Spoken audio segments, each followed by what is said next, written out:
Boa noite. Os drones voltaram a fazer das suas em Londres, depois de Gatwick. Foi a vez de Heathrow, o maior aeroporto do Reino Unido. Este é o Euronews Noite. Bem-vindos. Já a seguir os títulos do dia. Drones voltam a lançar o caos. Poucos dias depois de Gatwick, o aeroporto de Heathrow esteve bloqueado.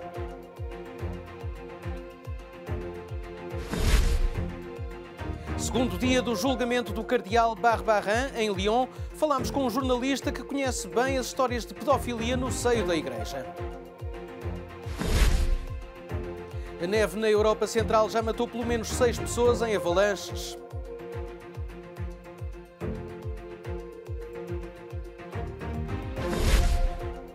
Há muito que desconfiávamos, mas agora está provado. A Amazon é a empresa mais valiosa do mercado. O avistamento de um drone parou esta noite o tráfego aéreo em Heathrow, o maior aeroporto de Londres e do Reino Unido, isto poucos dias depois de o mesmo ter acontecido em Gatwick. Entretanto, a situação foi normalizada. O aeroporto de Heathrow, no Reino Unido, suspendeu todas as partidas após o avistamento de um drone. A medida de precaução do mais movimentado aeroporto de Londres surgiu poucas horas depois de o governo britânico ter proibido a circulação de drones numa área de 5 km ao redor dos aeroportos. Já em dezembro de 2018, a presença destes aparelhos tinha provocado o caos em Gatwick, afetando cerca de 1000 voos.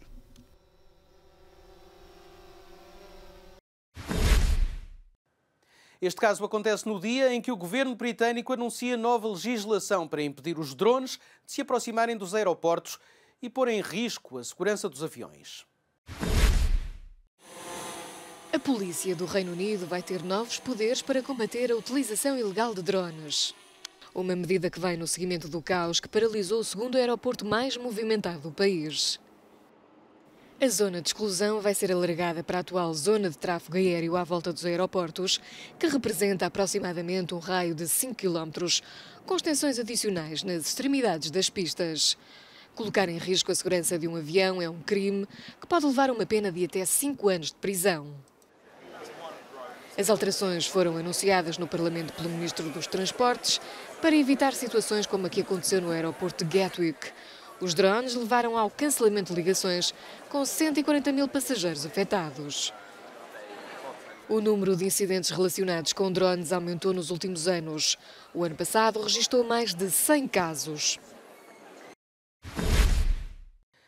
Em França, o julgamento do cardeal Philippe Barbarin, arcebispo de Lyon, viveu um segundo dia marcado pelos depoimentos das vítimas. O cardeal é acusado de encobrimento num caso de pedofilia por parte de um padre da diocese. O caso que originou toda esta recente onda de denúncias de pedofilia na Igreja Católica foi o de Boston, há poucos anos. Um escândalo revelado por uma equipa de jornalistas da qual fazia parte Michael Rezendes. Muitos lembrar-se-ão do filme Spotlight, que conta a história desta investigação. No filme, Mike era a personagem interpretada por Mark Ruffalo. Michael Rezendes, vencedor do prémio Pulitzer, é meu convidado aqui no Euronews Noite. Mike, bom dia para ti em Boston. Muito obrigado por estares aqui. Sei que o teu português está cada vez melhor, mas vamos prosseguir em inglês. Hello, Mike. Hello, nice to see you. Do you find similarities? Encontras semelhanças entre este caso e o que ajudaste a revelar em Boston? Bem, é claro que existem semelhanças. Há semelhanças nos casos que estão a arrebentar por todo o mundo. As principais semelhanças são que os superiores da Igreja Católica, os bispos, os cardeais, todos tentaram varrer o abuso sexual praticado pelo clero para debaixo do tapete. Eles cobriram tudo em todo o lado. Nós sabemos disso agora. Sabemos agora que isso não é nada especial. Sabemos que esta é uma prática da Igreja Católica em todo o mundo. Agora, isso está muito claro. Philippe Barbarin, o cardeal de Lyon, disse que espera que Deus ajude o tribunal a tomar a decisão certa. Partindo do princípio que Deus realmente existe e que vai ajudar o tribunal a encontrar uma boa decisão, qual vai ser o verdito? What would the verdict be? Acho que o tribunal em Lyon tem que analisar os factos e chegar a uma decisão própria. Acho que cabe ao tribunal de Lyon decidir qual será o resultado. No entanto, acho que é bastante claro que a Igreja Católica não devia estar a encobrir padres que molestam sexualmente crianças. Isso é muito claro. Além disso, acho que todos concordariam. Acho que isso é perfeitamente óbvio para a maioria das pessoas em todo o mundo. Pessoas de todas as religiões. Quem poderá tolerar o molestar sexualmente ou violar uma criança? Quem poderá tolerar isso? Quem poderá tolerar aqueles que permitem que isso continue a acontecer? Quem poderá tolerar aqueles que pedem desculpas pelos padres que abusaram sexualmente de crianças? Eu acho que há um consenso global de que este é um comportamento realmente intolerável e que é da responsabilidade da Igreja Católica pará-lo. Ele diz que só fez o que Roma lhe disse para fazer. Pensas que o Vaticano lhe disse para varrer as coisas para debaixo do tapete, como disseste? Acho que é perfeitamente plausível. Eu não sei especificamente se foi isso que o Vaticano disse neste caso, mas acho que o cardeal está a dizer, como eu disse, é bastante plausível, porque sabemos agora, 17 anos depois de publicarmos o dossiê no Boston Globe, 18 desde que começámos a publicar a série, sabemos que essa tem sido uma prática padrão dentro da Igreja Católica. Tem sido prática comum na cúpula da Igreja Católica varrer para debaixo do tapete os abusos sexuais do clero para evitar escândalos, como diz a Igreja, e tentar fazer parecer que não se passa nada. Então sabemos que esta é uma prática comum do Vaticano, em todo o mundo, há muito tempo. É inteiramente plausível que, a este respeito, o cardeal esteja a dizer a verdade. Concordas então que há uma lei de silêncio dentro da hierarquia da Igreja Católica? Eu diria que é a prática. Tem sido a prática da Igreja Católica para manter em segredo o amplo fenómeno do abuso sexual do clero. Tem sido a prática. Não sei se isso é uma política, mas tem sido uma prática, com certeza. A maioria destes casos aconteceu durante os pontificados de João Paulo II e Bento XVI. Agora temos o Papa Francisco. Pensas que o Papa Francisco está a fazer o suficiente para impedir o abuso de crianças na Igreja Católica?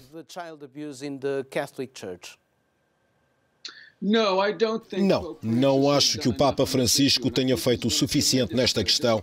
Acho que sobre este assunto ele tem sido um tremendo desapontamento para os católicos em todo o mundo. Na verdade, penso que as ações dos cardeais no Chile, as suas declarações a respeito do Bispo Barros no Chile, acho que demonstraram a todo mundo, aos católicos em todo o mundo, que o Papa Francisco não entende essa questão, que ele tem, de facto, problemas em conseguir ver a questão do abuso sexual do clero. Talvez desde o Chile ele tenha finalmente começado a entender essa questão e o que isso significa. Eu diria que é um pouco tarde.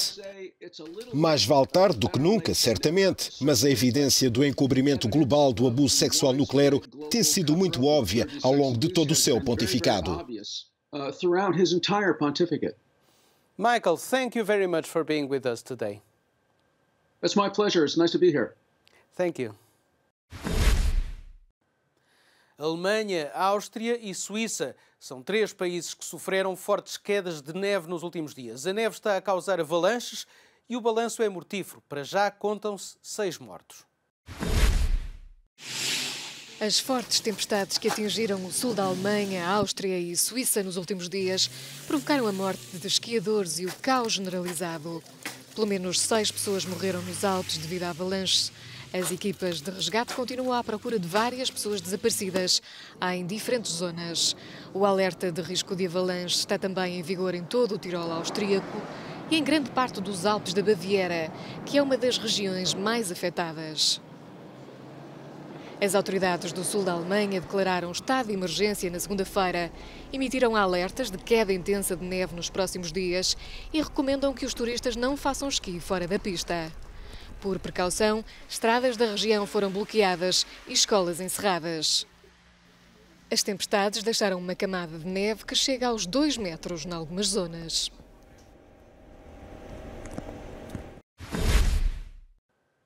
No Reino Unido, vários deputados pediram à polícia para fazer o trabalho que lhe compete. Nos últimos dias têm sido alvo de insultos na rua e dizem temer pela segurança.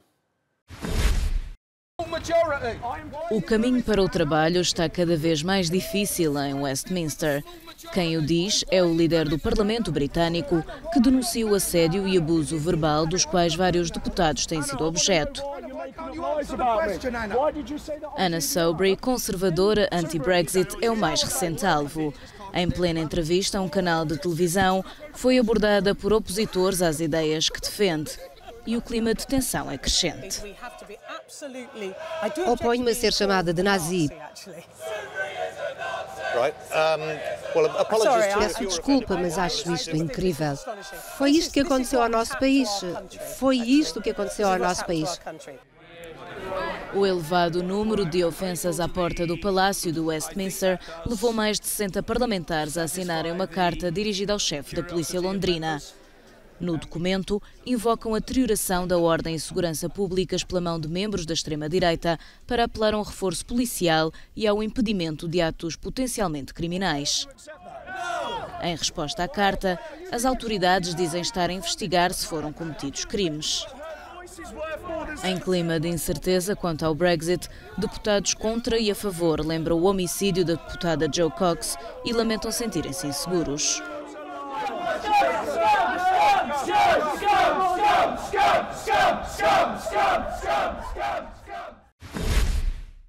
Um assédio que é causado por temas como o Brexit. Os britânicos estão a habituar-se à ideia de terem de sair da União Europeia. O nosso repórter Vincent McAviney explica-nos como é que o governo britânico está a fazer passar esta mensagem.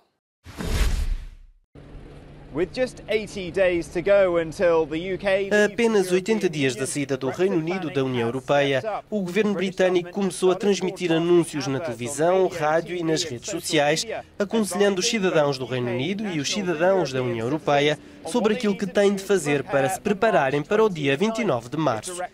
Indica-lhes um site do governo onde estão todas as informações necessárias para que os cidadãos iniciem o planeamento. Enquanto isso, o Executivo reuniu-se esta terça-feira para discutir o que fazer na eventualidade de um não acordo. Na quarta-feira, a Primeira-Ministra volta à Câmara dos Comuns para responder às questões dos deputados e iniciará mais 5 dias de debate antes da votação sobre o acordo da saída, agendada para a próxima terça-feira. Vincent McAviney, Euronews, London. O dia 29 de março aproxima-se e as incertezas sobre a saída do Reino Unido da União Europeia preocupam o setor do transporte de mercadorias. Os camionistas britânicos esperam que o Brexit ocorra sem grandes problemas. A reportagem é do Damon Ambling. Na autoestrada M25, que circunda Londres, o camionista Tim Drury prepara-se para passar a noite numa das áreas de serviço. Habituado a viajar por toda a Europa, Tim é uma peça crucial na engrenagem da rede que fornece a Grã-Bretanha. Prevê-se que o setor vai enfrentar várias dificuldades caso ocorra um Brexit sem o acordo da União Europeia. No entanto, o camionista está otimista. Se sairmos sem o acordo, a comunidade europeia vai querer resolver os problemas que surgirem muito rapidamente, pois isso afeta-os tanto como a nós. É isso que não devemos esquecer. O transporte de mercadorias é um negócio que está em constante movimento, tendo por base a entrega nos prazos estipulados. O interessante ao falar com os motoristas nesta movimentada zona de paragem de caminhões, onde cerca de 150 pessoas dormem todas as noites, é que muitos cujos empregos levam-nos a percorrer toda a Europa apoiam fortemente o Brexit, independentemente de haver ou não acordo. Contudo, por todo o setor há uma preocupação de que mais controlos nas fronteiras atrasem os caminhões, atrasem as entregas e que isso prejudique os negócios, caso a Grã-Bretanha abandone a União Europeia. Tomemos a indústria automóvel britânica como exemplo. A maioria dos carros produzidos no Reino Unido é exportada para a União Europeia. E a Grã-Bretanha importa milhões de libras em peças todos os dias da União para ajudar a fabricá-los. A indústria quer um comércio sem atritos pós-Brexit e que a possibilidade de um não acordo seja eliminada. De volta à paragem de caminhões, o Brexit é tema de conversa durante os jantares. David é um motorista de Inglaterra. Philippe é de Portugal e está no Reino Unido pela primeira vez. Por que é que querem o Brexit? Porque a Inglaterra tem demasiadas pessoas, por isso é que surgiu o Brexit. Poderia atrapalhar muitos negócios, dificultar a contratação de funcionários, médicos, enfermeiros, motoristas de caminhões como nós. Em todo o caso, creio que há demasiadas pessoas neste país. Entendo as suas razões sobre o Brexit, mas penso que seria melhor encontrar uma solução, ficar na União Europeia. Continuaremos a fazer os mesmos negócios. No final das contas, queremos fazer negócios com a Europa e a Europa quer fazer negócios connosco. Se o governo se unir e fizer as coisas bem, não há razão para que não possamos fazê-lo. O governo britânico diz que um Brexit sem um acordo é improvável e está a tomar medidas para garantir o mínimo de interrupções, independentemente do resultado. Isso inclui alocar milhões de libras na capacidade de transporte. A indústria de transporte de mercadorias da Grã-Bretanha aguarda agora pelo resultado da votação que terá lugar na próxima semana no Parlamento. O Euronews Noite vai agora para intervalo. Não perca a segunda parte dentro de alguns minutos.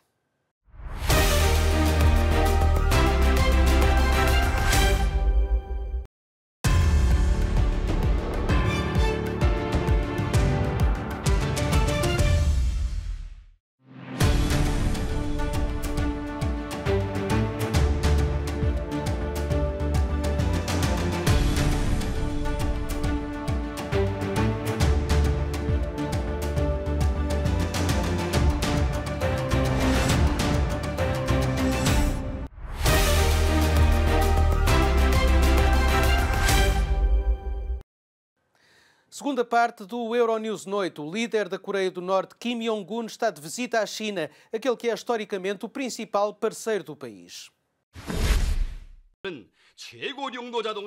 O líder da Coreia do Norte, Kim Jong-un, viajou para a China para um encontro com o presidente chinês Xi Jinping. Partiu num comboio privado com a mulher e membros do governo e chegou à estação de Pequim nesta terça-feira. O tema deste encontro não foi divulgado, mas o avanço nas negociações e um possível segundo encontro entre Kim Jong-un e o presidente dos Estados Unidos, Donald Trump, deve estar em cima da mesa. A visita de 4 dias a convite da China marca o 4º encontro entre os líderes asiáticos. O líder norte-coreano foi à China 3 vezes no ano passado, antes e depois de se encontrar com Trump. A China é o principal parceiro comercial de Pyongyang e um aliado diplomático importante da Coreia do Norte. A Turquia recusa-se a garantir proteção às milícias curdas depois da retirada norte-americana da Síria. Para o presidente Recep Tayyip Erdogan, é simplesmente uma condição inaceitável. A tensão volta a crescer entre a Turquia e os Estados Unidos por causa da Síria. Recep Tayyip Erdogan não ficou contente ao ouvir a Casa Branca pedir que a Turquia proteja os aliados curdos de Washington.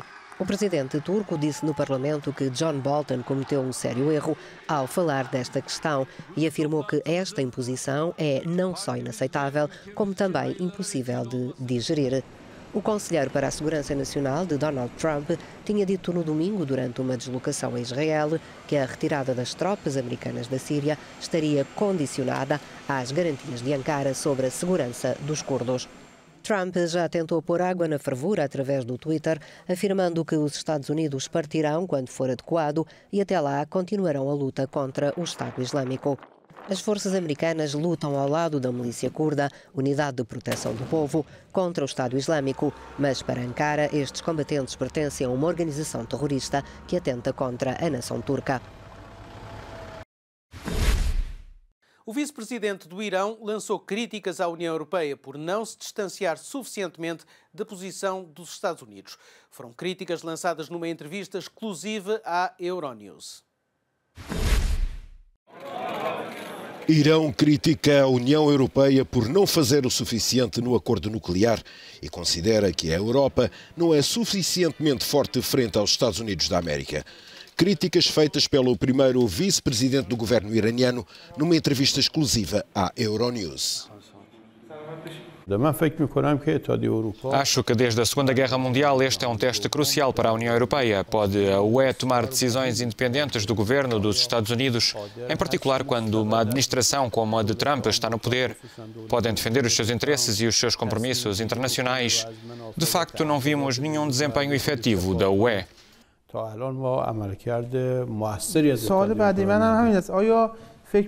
Acha que a União Europeia tem a força de vontade necessária ou, de outra forma, a capacidade para enfrentar Trump?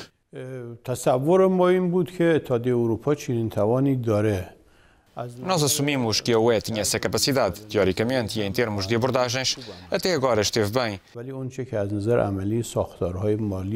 No entanto, quanto à prática, a estrutura financeira da UE e, em particular, o sistema bancário, demonstrou que esta União não pode apresentar-se como um decisor independente e uma identidade poderosa que preserva as suas conquistas e cumpre os seus compromissos.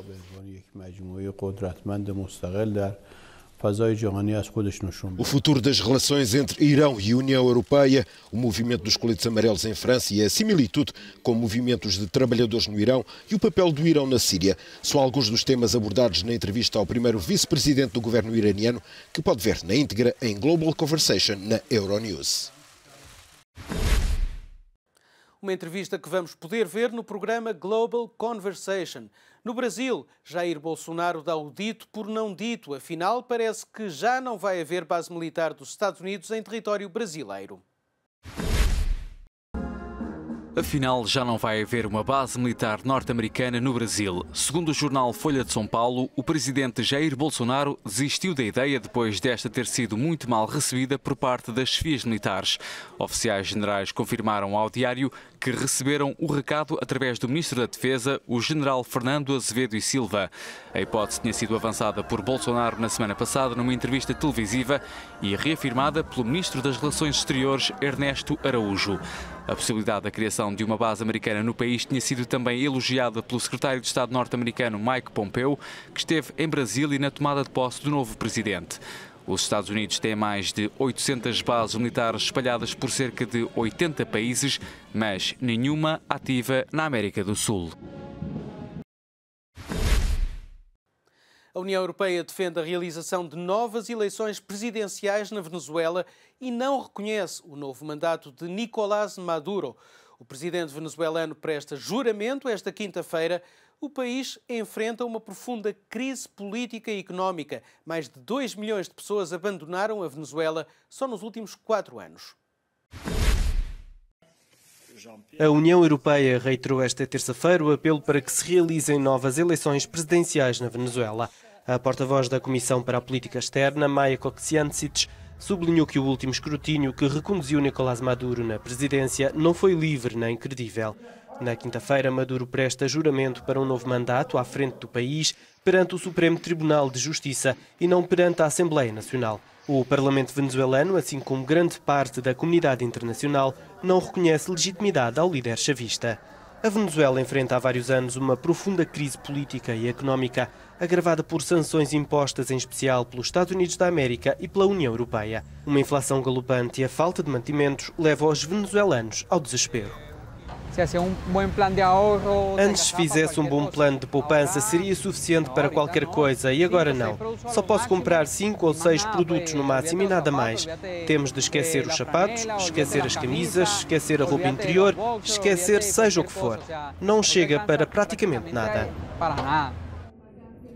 A falta de água, eletricidade, medicamentos e médicos levou à pior crise na saúde pública da história da Venezuela. Entre 2012 e 2017, pelo menos metade dos médicos venezuelanos abandonaram o país. Segundo os dados da Organização das Nações Unidas, cerca de 2 milhões e 300 mil pessoas abandonaram a Venezuela desde 2015. E agora uma história sobre os coletes amarelos em França. O ex-pugilista Christophe Détinger tornou-se o protagonista dos últimos protestos em Paris ao fazer recuar a polícia de choque ao soco. Um amigo criou uma conta de crowdfunding para ajudá-lo a defender-se perante a justiça. A conta depressa ultrapassou os 100 mil euros. Agora a plataforma decidiu fechar a torneira dos donativos. Acabaram-se os donativos para o ex-pugilista que agrediu 2 polícias durante as manifestações dos coletes amarelos do último sábado em Paris.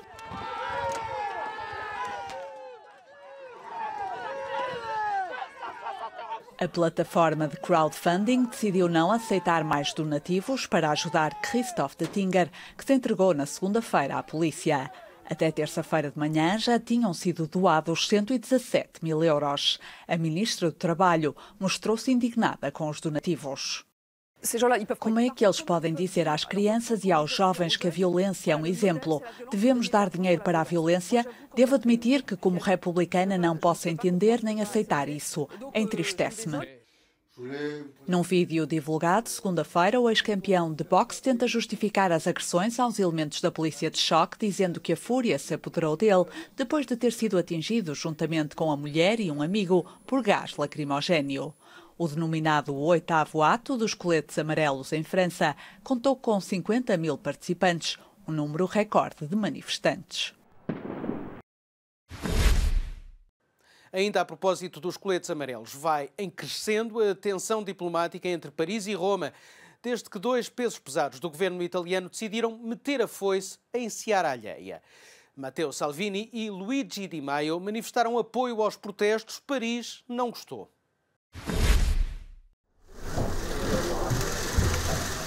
O governo italiano apoia publicamente a ação dos coletes amarelos em França. O apoio vem pela voz do ministro do Interior, Matteo Salvini, que disse numa conferência de imprensa: "Dou todo o apoio possível aos franceses que, de forma educada e respeitosa, dizem ao presidente deles, que não pensa no interesse do povo francês, que quanto mais depressa se for embora, melhor." Tendo dito isto, todos os episódios de violência são condenáveis sem condições.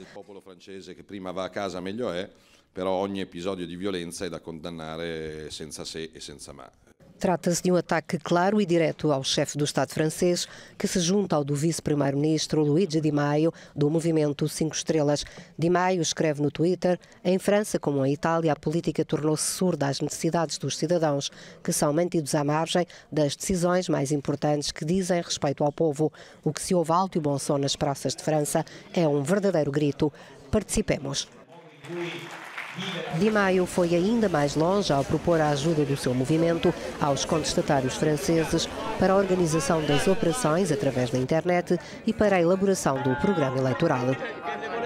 Tanto o movimento 5 Estrelas como os coletes amarelos defendem mais democracia direta e acusam os governos de defenderem apenas os interesses das elites. Obviamente que Paris não aprecia estas manifestações de apoio de um governo estrangeiro. A ministra francesa dos Assuntos Europeus pediu a Roma um pouco mais de respeito.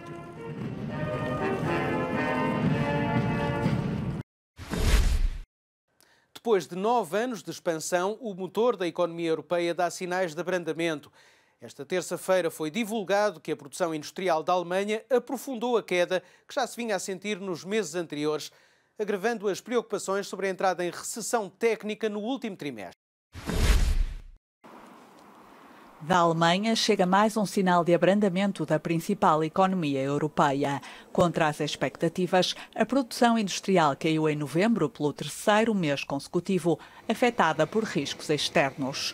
O Ministério da Economia prefere falar em fatores extraordinários, mas o que é certo é que a produção industrial caiu 1,9% face ao mês anterior e 4,7% face a novembro do ano passado. A produção de energia registrou uma quebra de 3,1% no penúltimo mês do ano passado, já a construção caiu 1,7%. Estes dados agravam os receios sobre uma recessão técnica na Alemanha no último trimestre do ano, mas os analistas dizem que o consumo ainda pode compensar as forças recessivas. A guerra comercial entre os Estados Unidos e a China, a possibilidade de um Brexit sem acordo e um crescimento mais fraco nos mercados emergentes está a travar a produção das empresas germânicas.